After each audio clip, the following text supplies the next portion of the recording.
Today we're gonna make potato dumplings, or also called Kumle in Norway, or in Spring Grove I've heard it called Klubb many times, and also it's called Raspeball in Norway.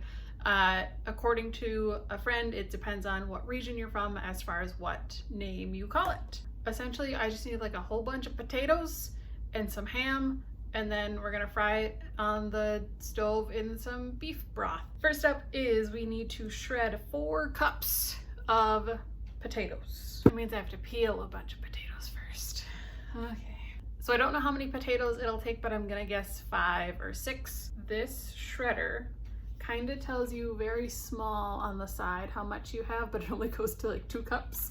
It says place the potatoes in a strainer after they've been peeled so that you can rinse them with cold water to prevent them from browning and looking sad right away. These are good old russet potatoes. I have been taught that russet potatoes are the ultimate potato for everything ever.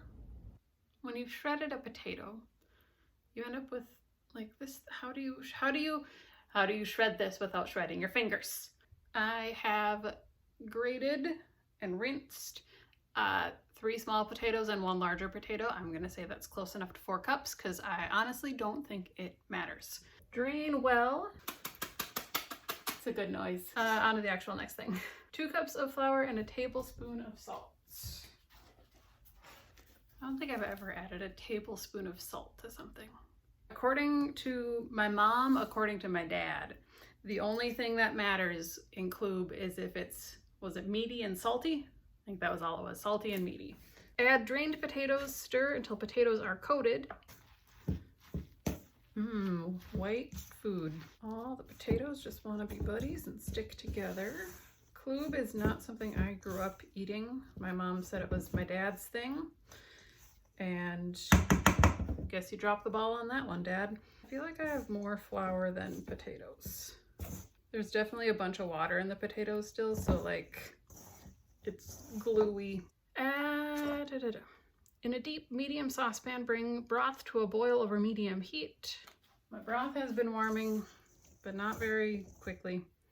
Should have started it when I started the potatoes. Next up, we're gonna take a big old scoop of it, shove a piece of ham into it, cover it up, and put it in some broth to kind of cook for a long while. And it says it's supposed to make 16 dumplings, and you're supposed to simmer them for 45 minutes.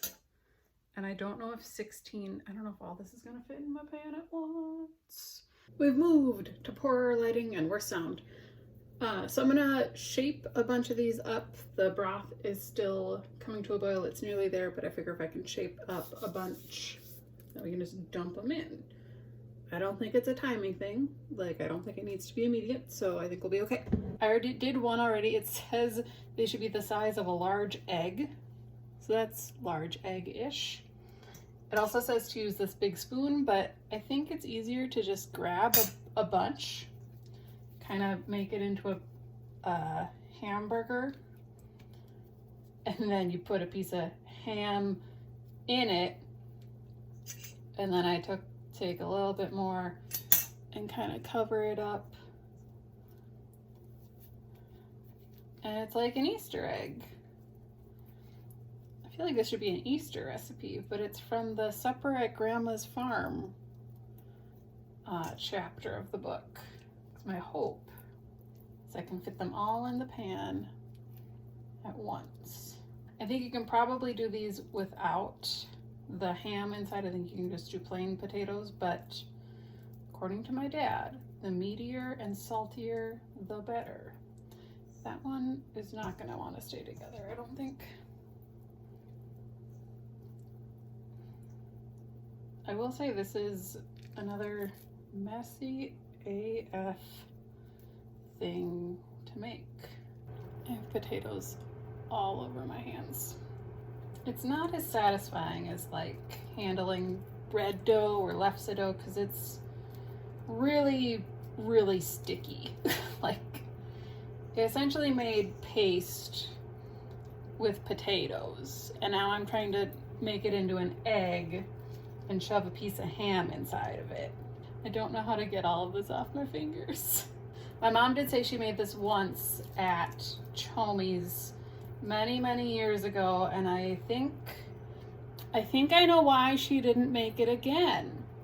For some reason, I'm hoping that just squeezing it will take it off of my hands and around the ham. But that is not what's occurring. It's just getting more and more entrenched into my hands. Hey, David. David, can you come help? I want to start putting some of these in the broth, but I also need to keep shaping some, so I think it might be better if you put some in the broth. Okay. So then only one of your hands is dirty.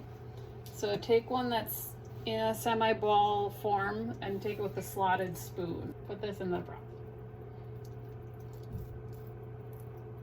And here, have another. This is a two-person job. Oh, yep, they will stick together. I'll guarantee that. That's why I took them apart. Good job.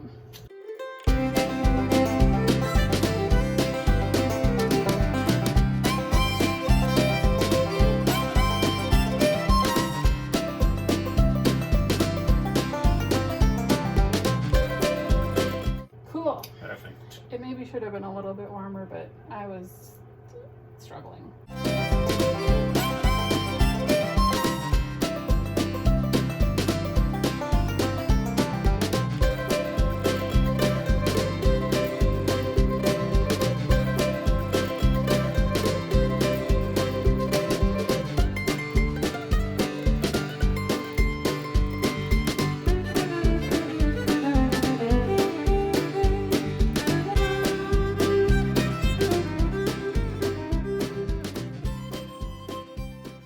So they've been cooking about 25 minutes, and it says to flip at this point. So let's see what the underside looks like.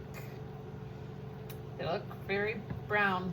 The bonus fun of this recipe is the cookbook doesn't really say how, oh gosh. The cookbook doesn't really say how to tell when they're done. It just says, word for word, simmer at least 45 minutes, turning dumplings over after about 25 minutes. Use a slotted spoon to lift them when they're done. But I don't know how to tell when they're done. They're also sticking a little bit to the bottom of my pan, so that's neat. They're just a sticky thing. And you can see, oh my gosh, all of my broth has been absorbed. Do I add more broth? Maybe I'll add a little bit more broth.